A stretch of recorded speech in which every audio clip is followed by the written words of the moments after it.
and last of all, his empty chair. Then I spoke to him. Wherever that mischievous old warrior was, I'd have the last word. Well, Sock, here I am, between past and future, again, floating between heaven and earth. What can I say to you that would be enough? Thank you, my teacher, my inspiration, my friend. I'll miss you. Farewell. I left the station for the last time feeling only wonder. I knew that I'd not lost him, not really. It had taken me all these years to see the obvious, that Socrates and I had never been different. All this time, we had been one and the same. I walked through the tree-lined paths of campus, across the creek, and beyond the shady groves out into the city, continuing on the way of the peaceful warrior, the way toward home. Epilogue. Laughter in the wind. I'd passed through the gate, seen what there was to see, realized, high on a mountain, my true nature. Yet, like the old man who shouldered his burden and continued on his way, I knew that, though everything had changed, nothing had changed. I was still living an ordinary human life with ordinary human responsibilities. I would have to adapt myself to living a happy, useful life in a world which was offended by one who is no longer interested in any search or problem. An unreasonably happy man, I learned, can grate on people's nerves. There were many occasions when I began to understand, and even envy the monks who set up housekeeping in faraway caves. But I had been to my cave. My time for receiving was finished. Now it was time for giving. I moved from Palo Alto to San Francisco, and began working as a house painter. As soon as I was settled into a house, I attended to some unfinished business. I hadn't spoken with Joyce since Oberlin. I found her number in New Jersey and called her. Dan, what a surprise. How are you? Very well, Joyce. I've been through a lot recently. There was a pause on the line. How is your daughter and your wife? Linda and Holly are doing fine. Linda and I were divorced some time ago. Dan, there was another pause. Why did you call? I took a deep breath. Joyce, I want you to come to California and live with me. I have no doubts at all about you, about us. There's plenty of room here, Dan. Joyce laughed. We're going much too fast for me. When do you propose this little adjustment should take place? Now, or as soon as you can. Joyce, there's so much to tell you, things I've never told anyone. I've held it in so long. Will you call me, as soon as you've decided? Dan, are you sure of this? Yes, believe me, and I'll be waiting here every evening for your call. About 2 weeks later, I received a call at 7:15 p.m. Joyce, I'm calling from the airport. From Newark Airport. You're leaving? We're coming.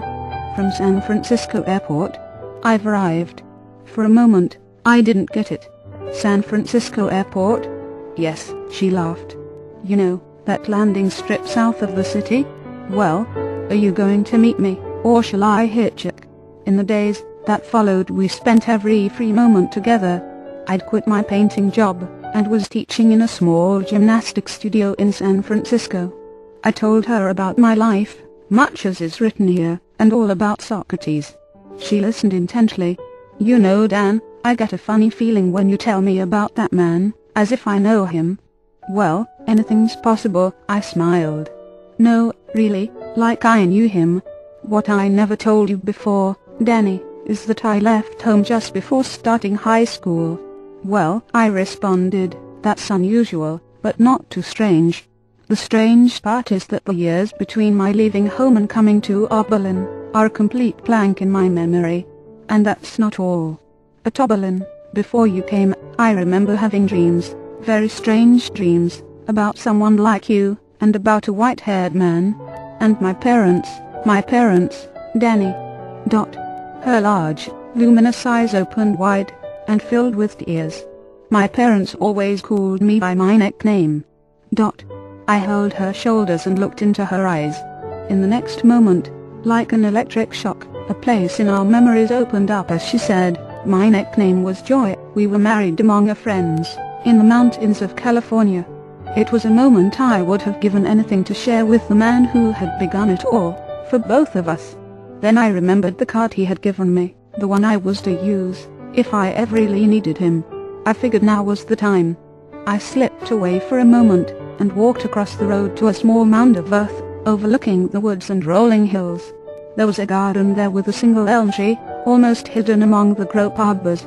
I reached into my wallet, and found the card there among my other papers. It was dogged, but still glowing. Warrior Incorporated. Socrates, Prop. Specializing in paradox, humor, and change emergencies only. I held it in both hands and spoke softly. "All right, Socrates, you old wizard. Do your stuff. Come visit us, Soc." I waited and tried again. Nothing happened, nothing at all. The wind gusted for a moment, that was all. My disappointment surprised me. I had held to a secret hope that he might somehow return. But he wasn't coming, not now, not ever.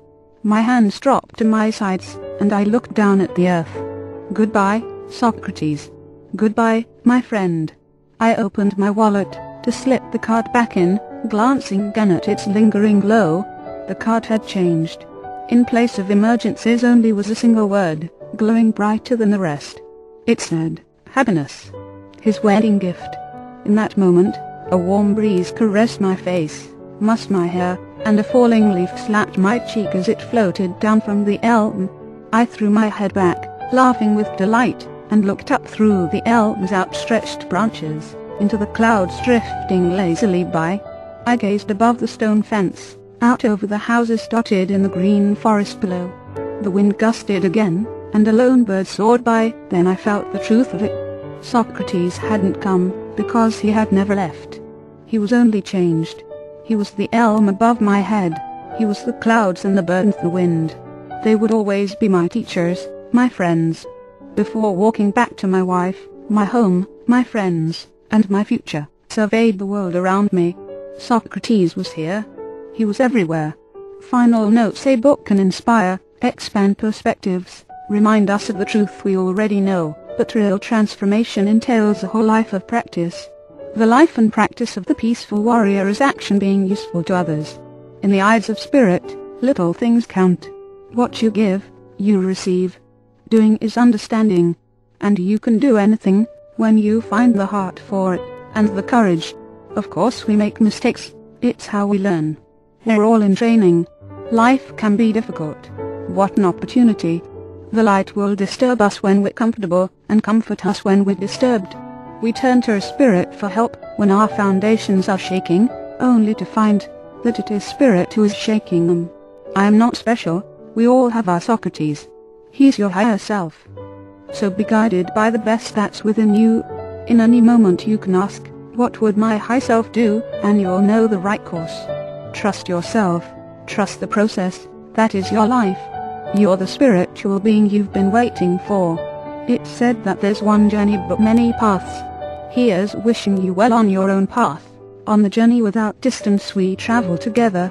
The author over the years, Dan Millman, has distilled perennial wisdom and a variety of mind-body disciplines into an approach to life he calls the way of the peaceful warrior. He has taught at several major universities and trained people from all walks of life, including physicians, therapists, educators, and other professionals in the field of personal growth. His writings have been translated into 14 languages. Peaceful Warrior services in response to requests. Dan has created tapes, trainings, and services to meet different levels of interest, commitment, and financial resources.